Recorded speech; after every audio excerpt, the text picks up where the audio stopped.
Good morning. Welcome to the forecast discussion for July 7th, 2014. It's currently 9:34 a.m. and it is already getting humid out there. We have winds from the southwest at around 5 to 10 miles per hour, and temperatures are in the lower to mid 70s throughout the entire Philadelphia and New York City metropolitan area.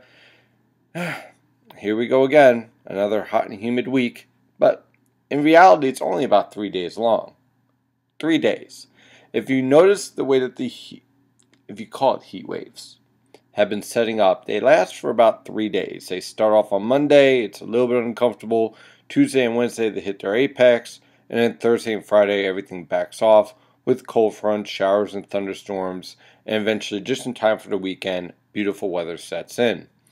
So it looks like we're in that pattern once again.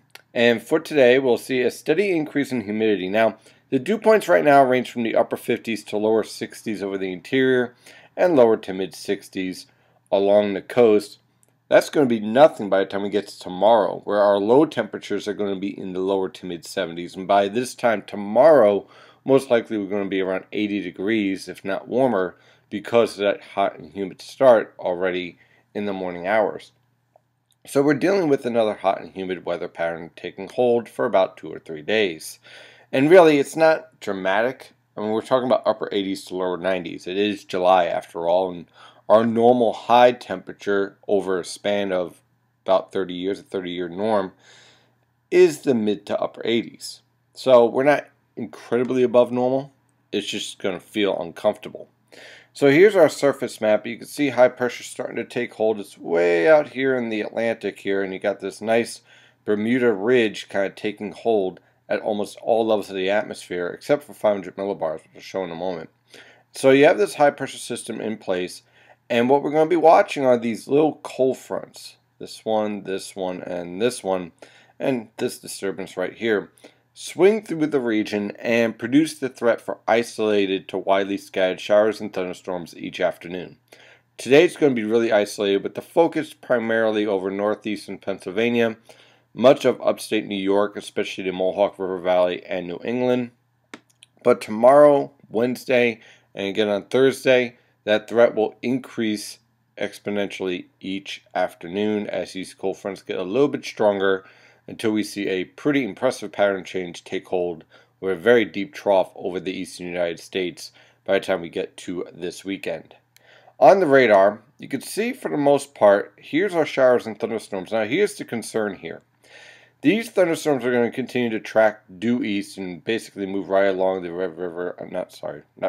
the Mohawk River Valley right here.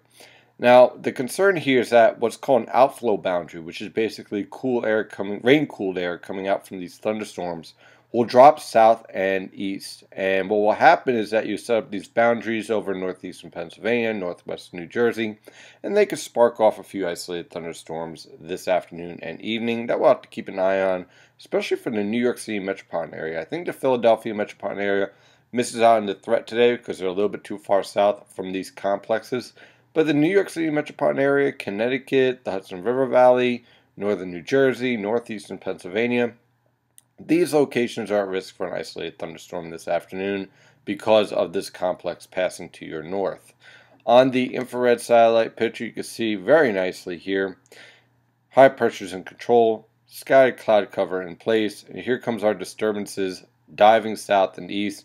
Now, as they dive south and east, they will weaken, so they will not be anywhere near as strong as what you will see, let's say, over the upper Midwest, where you have tornadoes and hail and just really nasty weather out there. They will not be that strong once they reach here, but they will be capable of producing very heavy downpours, frequent lightning, small hail, and wind gusts over 50 miles per hour. On the water vapor satellite picture, you kind of get a zoomed out look here of all North America, and you see all the drivers in this pattern. This upper level low here will start to retrograde and then become enhanced to the south of the Aleutians. So for now, the position of this upper level low in the Gulf of Alaska is helping to enhance this ridge here.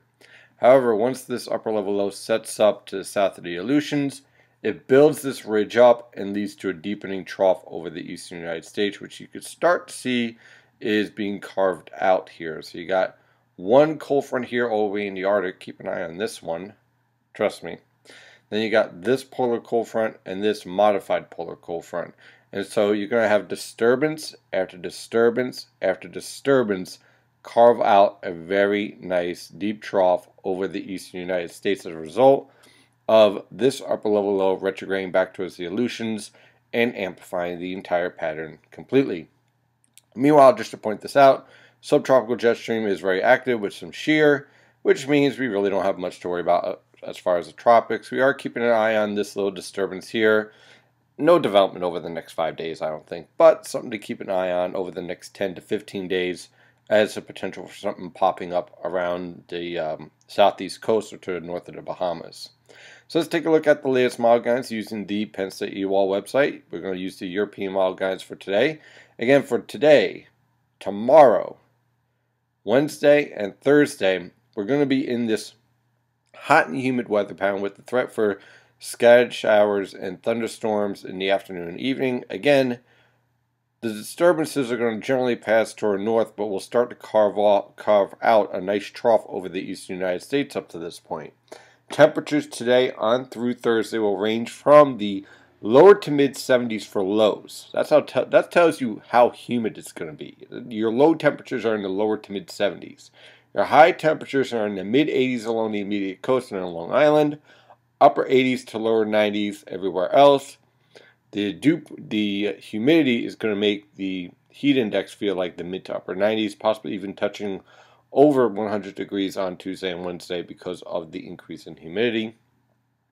The strong cold front finally moves through on Thursday evening. By Friday, high pressure takes control and a polar air mass takes hold. And you can see the drop in humidity here at the mid-levels of the atmosphere, allowing skies to clear out here. And that's going to allow for Friday clear skies, high pressure in control, low temperatures back in the lower to mid 60s, high temperatures in the lower to mid 80s, and then for the weekend, high pressure in complete control. But notice we have a deep trough starting to develop here over the eastern United States. So for Saturday and Sunday, high pressure in control. Watch out for this deep trough. Temperatures fall off. You're looking at temperatures on Saturday and Sunday in the lower to mid 60s for lows, lower to mid 80s for highs, low humidity, very comfortable weather conditions.